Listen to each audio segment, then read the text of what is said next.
O Senhor esteja convosco.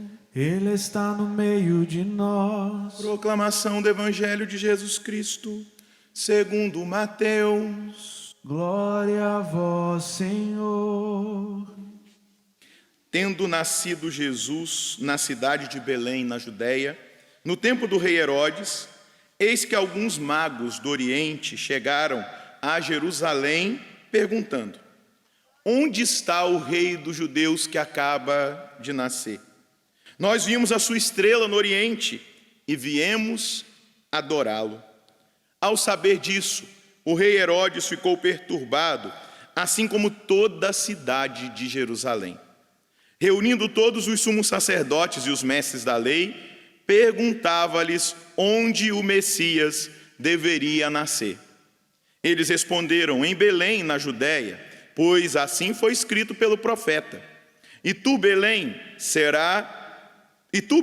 terra de Judá, de modo algum és a menor entre as principais cidades de Judá, porque de ti sairá um chefe, que vai ser o pastor de Israel, o meu povo. Então Herodes chamou em segredo os magos e procurou saber deles cuidadosamente quando a estrela tinha aparecido. Depois os enviou a Belém, dizendo: ide e procurai obter informações exatas sobre o menino, e quando o encontrardes, avisai-me, para que também eu vá adorá-lo. Depois que ouviram o rei, eles partiram, e a estrela que tinham visto no Oriente ia adiante deles, até parar sobre o lugar onde estava o menino. Ao verem de novo a estrela, os magos sentiram uma alegria muito grande. Quando entraram na casa, viram o menino com Maria, sua mãe. Ajoelharam-se diante dele e o adoraram. Depois abriram seus cofres e lhe ofereceram presentes: ouro, incenso e mirra. Avisados em sonho para não voltar a Herodes, retornaram para sua casa, seguindo outro caminho. Palavra da salvação. Glória a vós, Senhor. Que as palavras do Santo Evangelho perdoem os nossos pecados. Amém. Meus irmãos, minhas irmãs, nós celebramos hoje essa revelação de Jesus aos pagãos. Aqueles magos que vêm do Oriente, que não faziam parte da raça de Israel como nós. Também não fazemos parte da raça de Israel. E fomos alvos desse amor, alvos dessa misericórdia, alvos dessa luz de Deus que quer iluminar o nosso caminho. Nós já estamos num novo ano, 2021, e precisamos, a partir da liturgia, deixar que o Senhor conduza a nossa vida nesse ano, para que nós a vivamos melhor, para que nós também escolhamos fazer um caminho diferente. Eles retornaram para sua terra, fazendo um outro caminho. Diferente, talvez, de 2020, que a gente não tenha vivido com tanta intensidade o mistério, o chamado de Deus para a nossa vida. Talvez não tenhamos sido tão orantes, tão fiéis ao Evangelho como nós deveríamos e como é o chamado que Deus nos faz. Esses magos, que no Oriente eles eram chamados magos, mas eram sábios, eram estudiosos, eram conselheiros de reis, e eles sabiam bem da profecia de que em Israel nasceria o Messias Deus, e que haveria um sinal que seria uma estrela mais brilhante do que todas as estrelas. E eles viram, eles foram tocados por este sinal no céu. E este sinal os conduziu do Oriente até Jerusalém. Eles acreditaram. E a gente pode imaginar naquela época que não tinha condução, não tinha avião, não tinha trem, não tinha carro. Então eles fizeram esse caminho do Oriente até chegar em Jerusalém, enfrentando dificuldades. E a gente precisa perceber, a partir do relato do Evangelho, que essa luz não ficou brilhando o tempo todo. Essa estrela não ficou brilhando o tempo todo, indicando o caminho, não. Eles foram iluminados pela luz daquela estrela, e eles entenderam o chamado, e eles partiram. Eles não perderam o foco. Eu imagino que, com o tempo de caminhada, passando por desertos, por montanhas, possivelmente geladas, cheias de gelo e de neve, porque nessa época é época de inverno, o inverno lá é bem intenso, enfrentando os intempéries, as dificuldades, mas também a tentação que vem com o cansaço, a tentação que vem com as provações próprias da nossa caminhada e a caminhada que eles fizeram, até mesmo questionamentos interiores de fé. Será que nós entendemos mesmo o sinal? Será que é isso mesmo? Mas eles focaram. E aqui está algo que nós precisamos assumir espiritualmente nesse novo ano: focar. Colocar o foco em Deus, colocar o foco no chamado de Deus, colocar o foco no convite de Deus. A iluminação, vamos imaginar essa luz como o Espírito Santo que ilumina a nossa consciência, como o Espírito Santo que foi dado pelo Pai, por meio de Jesus, para nos recordar todas as coisas, para nos apontar o caminho certo, para nos levar a Jesus Cristo. E eles chegam em Jerusalém, e eles dizem para Herodes: nós vimos a estrela e viemos adorá-lo. Nós vimos a estrela. Eles viram um sinal e viemos adorá-lo. A estrela não estava brilhando com aquela intensidade até aquele momento. Eles tiveram uma experiência primeira, um chamado primeiro.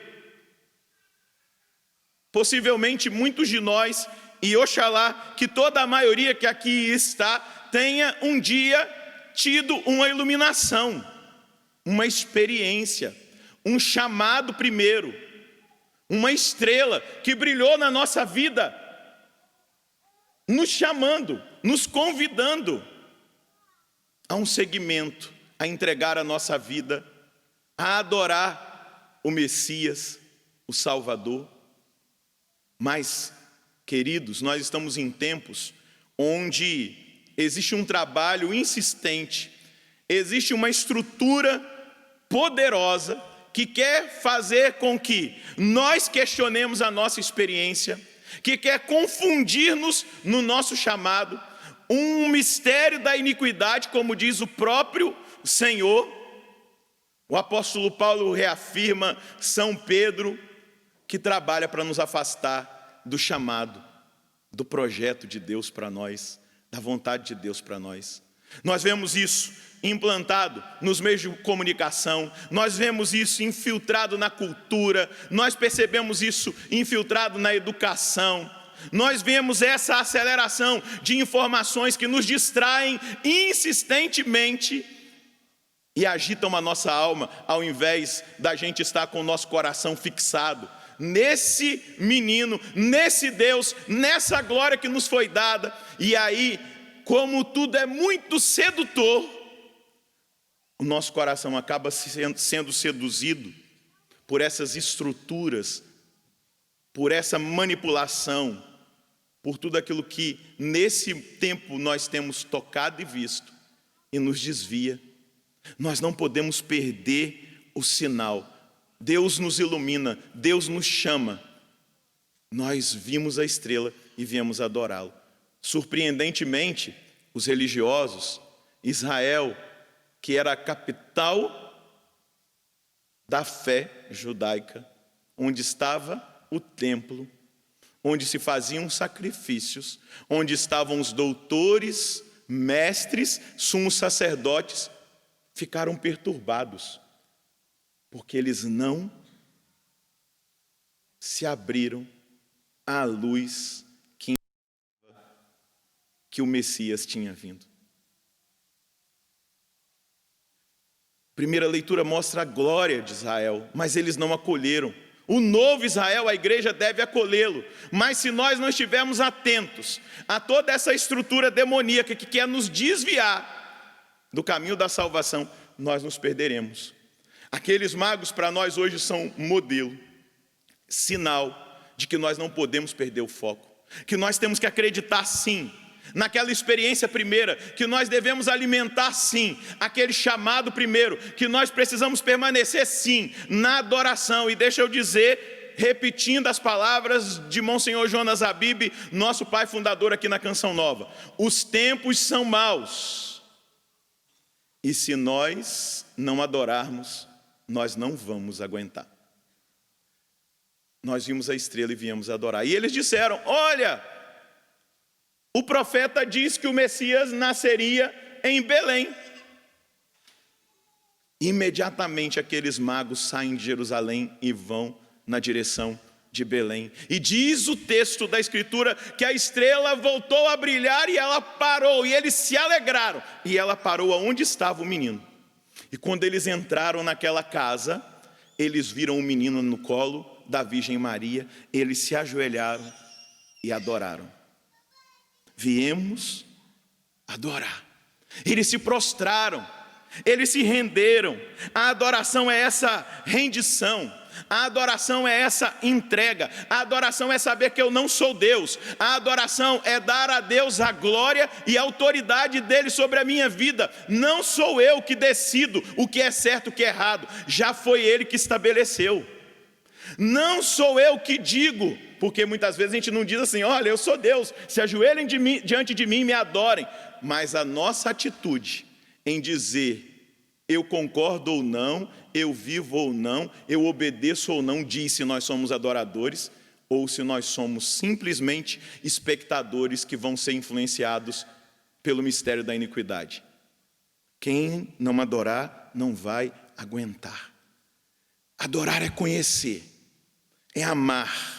Adorar é avançar, é experimentar esse amor, é experimentar essa glória, é experimentar essa força. Santa Elizabeth da Trindade vai dizer: a adoração é o êxtase do amor.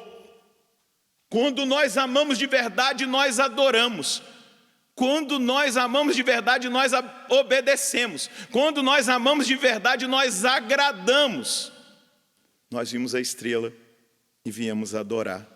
Adorar é confiar. Adorar é obedecer. Adorar é cada vez mais dizer: Senhor, eu me submeto à sua vontade.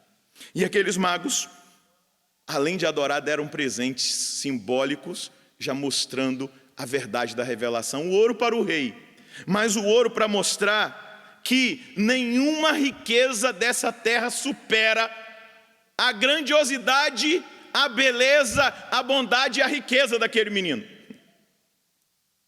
Os bens dessa terra, se não forem canalizados para ele e para o próximo, eles nos atolam no apego e nos destroem e nos impedem de avançar.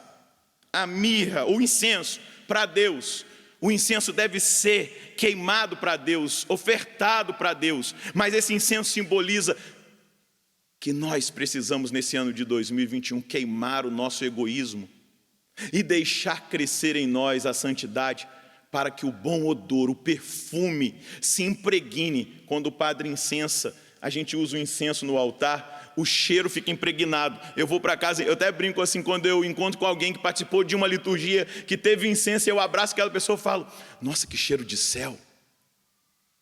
O incenso é a santidade que nós precisamos cada vez mais buscar para agradar a Deus e perfumar os ambientes com as nossas escolhas e decisões.